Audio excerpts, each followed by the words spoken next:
Imagine stepping into an airport and never leaving. Not for a delay. Not for a few days. Not even for a month. But for 18 long years. A life spent beneath the constant hum of announcements, surrounded by passengers going places, while you remain frozen in time. Watching. Waiting. Hoping. A man stuck between countries, between decisions, and between identities. This is not fiction. This is the extraordinary true story of Mehran Karimi Nasseri, a man who became both invisible and unforgettable, whose life inspired the movie, The Terminal. But the real story goes much deeper than what the film portrayed. It is about struggle, loneliness, bureaucracy, identity, and above all, resilience. Mehran Karimi Nasseri was born in 1945 in Masjid Solomon, a city in Iran known for its rich oil reserves. He was the son of an Iranian father and claimed his mother was a Scottish nurse, a detail that was never officially confirmed and remains surrounded by doubt. From an early age, questions about his identity followed him, casting a shadow over his sense of belonging. He grew up during a time of rising political tension in Iran, as the Shah's regime tightened its grip on power. Freedom of expression was fading, and dissent came with serious consequences. As a young man, Mehran reportedly spoke out against the monarchy, an act of defiance that would mark the beginning of a long and painful journey into exile. His early life was shaped by uncertainty about who he was, where he belonged, and whether he would ever find a place to truly call home. In 1973, Mehran Karimi Nasseri traveled to the United Kingdom to pursue higher education. He was accepted into the University of Bradford, where he studied Yugoslavian Marxism, a field reflecting his interest in political ideologies and revolutionary thought. During this period, political unrest in Iran was intensifying under the Shah's regime, and Mehran became openly critical of the government. By 1977, he claimed to have taken part in anti-Shah protests, actions that allegedly led to his expulsion from Iran and the revocation of his citizenship. While some details of this period remain unverified, what is undisputed is that after leaving Iran, Mehran never returned. His academic journey soon gave way to a far more difficult path. Years of displacement, legal battles, and a relentless search for belonging. Deprived of a country to return to and without permanent status elsewhere, Mehran began drifting across Europe in search of asylum. Throughout the late 1970s, he moved from one country to another, Germany, the Netherlands, France, and Belgium, sleeping in train stations, public parks, and shelters. He filled out asylum applications, sat through endless interviews, and endured rejection after rejection. Then, in 1981, a breakthrough came. Belgium granted him official refugee status. It was a turning point that gave him the legal right to live and work in the country, along with the protection of international refugee laws. For a moment, it seemed like his struggle for stability had come to an end. But in reality, the most difficult chapter of his life was just beginning. In 1988, Mehran Karimi Nasseri made the decision to travel to the United Kingdom, hoping to locate his mother, whom he believed was living there. It was a choice that would alter the course of his life forever. According to Mehran, during his journey, his briefcase, which contained all his essential documents, including his refugee status papers and personal identification, was stolen. As a result, when he arrived at Heathrow Airport in London, he had no way to prove his identity or his legal status as a refugee. British immigration authorities did not accept his explanation. Without any official documents, they classified him as an undocumented traveler. He was detained, interrogated, and then denied entry into the UK. However, instead of being deported to Iran or Belgium, where he had been granted refugee status, British officials sent him back to France, the country from which his flight had originated. Mehran Karimi Nasseri arrived at Charles de Gaulle Airport in Paris on August 26, 1988. That day marked the beginning of what would become an 18-year stay in Terminal 1 of one of the busiest airports in the world. Because he had no documents, he wasn't allowed to legally enter France. But since there was no country willing to accept him, neither the UK, Belgium, nor Iran, he couldn't be deported either. He was stuck in a legal limbo, caught in a complex web of international rules and immigration laws. No country claimed him, and every official path forward seemed blocked. At first, authorities believed it was just a temporary problem, something that would be resolved in a matter of days or weeks. But as time passed, it became clear that this was no ordinary case. Months went by, then years. Mehran found a place to settle near a corner bench in the terminal. He kept his belongings in a luggage cart. He washed and shaved in the airport restrooms. Sometimes airport workers gave him food, or he bought simple meals with the little money he had. He spent his days writing in a notebook, quietly observing life around him.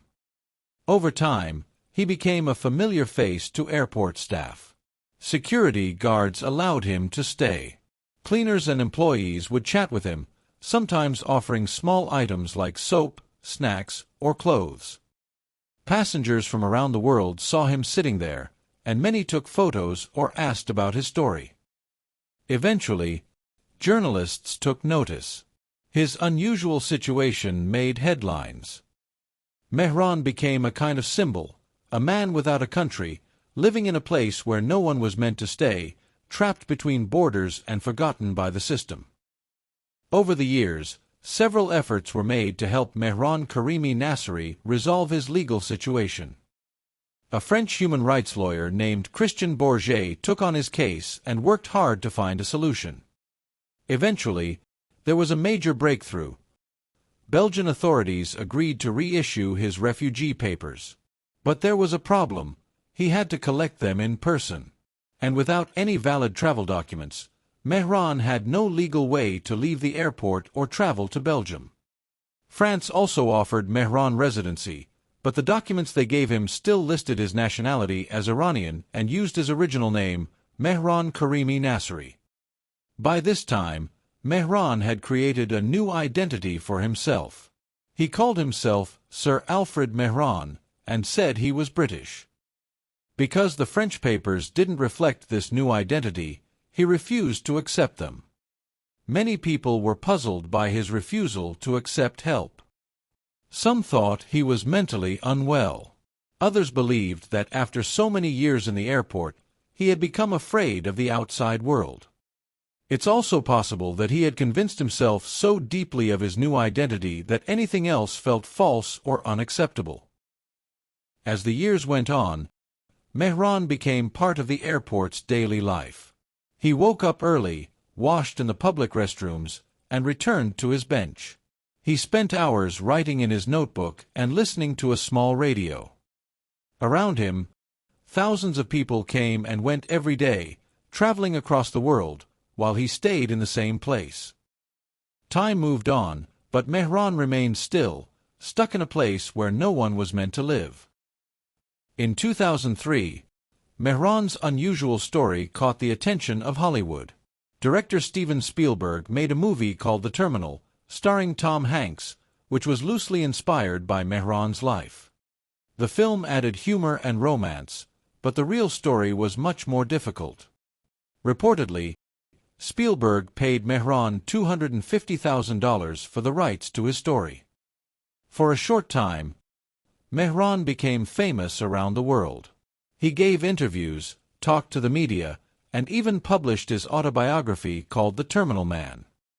But despite all this attention, his situation didn't improve. He kept living in Terminal 1 of the airport, even though legal options were offered that would have allowed him to settle in France. The airport remained his home, trapped between borders and unable to move on. In 2006, Mehran's health started to decline.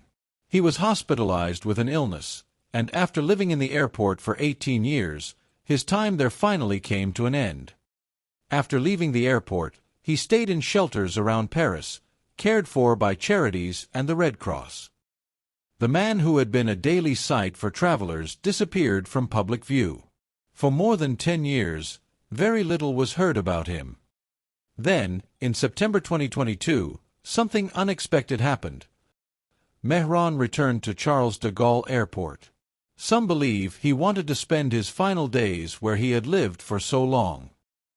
In November 2022, he had a heart attack in Terminal 2F and died at the airport he had called home for nearly 2 decades.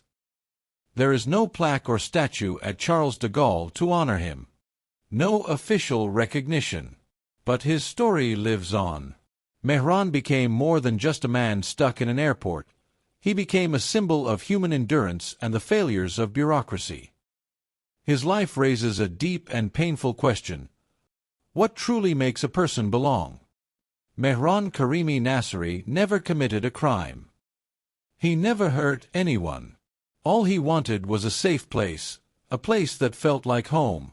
But he was stateless, without papers, and for many years, without a voice. Yet, he was never invisible. His story makes us think about identity and immigration. It shows how governments draw borders and how people can get lost between those lines.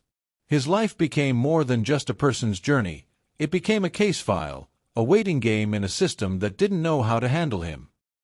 Mehran lived in an airport for 18 years, not because he wanted to, and not because he was locked behind bars or glass. He was trapped by complicated, unyielding systems that didn't care. Every day, he wrote in his notebook, his thoughts, the names of travelers, and the changing world inside the terminal. Through his words, he proved he was alive, thinking and feeling. Even when the world ignored him, he never lost sight of himself. His story teaches us about patience, pain, and quiet resistance. A man who spent nearly 2 decades in one of the busiest airports left a mark far deeper than any flight schedule or departure board.